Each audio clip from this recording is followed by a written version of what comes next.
have always been an introvert, for as long as I can remember. When I was a young girl, I didn't know this directly, but I knew I was shy and overly nervous about everything.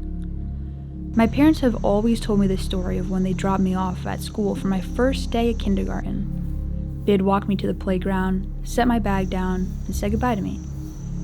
They proceeded to get in their car and circle around the block to check in on me.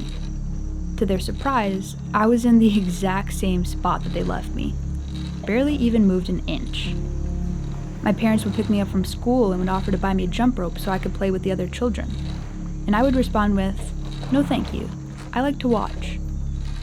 And that example pretty much encapsulates my experience as a person, sitting back and observing, living in my own world, if you will. And for the longest time, I had always considered my introvertedness as a weakness. There have been times when I've been hindered by my shyness, in social settings when I've wanted to say something, but fear got in my way, desiring to take a leap of faith, but being too nervous. Introvertedness had appeared to be a mountain that I simply could not move. But what if I told you that the weakness I thought I had has actually become my superpower?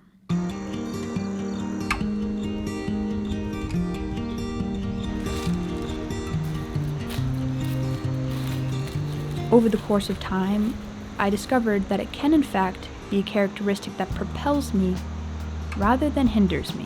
I'd always believed it was a weakness, until I stopped fighting it and accepted it. In my young adulthood, I discovered what it truly meant to be an introvert. And what I had realized was that it wasn't a bad thing that maybe society sees it as. After I graduated college, I had less social opportunities and hanging out with other people dwindled. And at the start of it, I was lost and confused. I should be hanging out with more people, I would tell myself. I should be enjoying the company of others and living my early 20s to the best of my ability. But that was what others prioritized, not what I truly wanted. What I wanted was to discover more and more about myself, my values, the way that I saw myself. I wanted to create a better image of myself, and that takes time. That took me subtracting myself from the social world and enjoying time spent alone.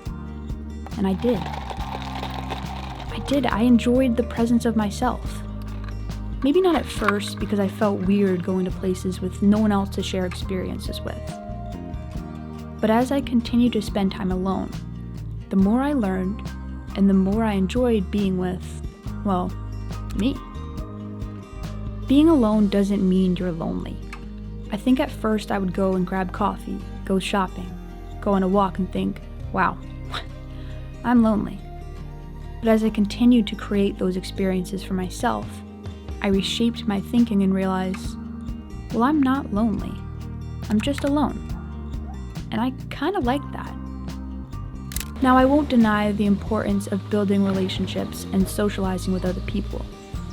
I do believe that it is essential that we do that as human beings in order to better understand the world and those who live in it. But I no longer deny that spending time on your own is also essential to building a better understanding of yourself.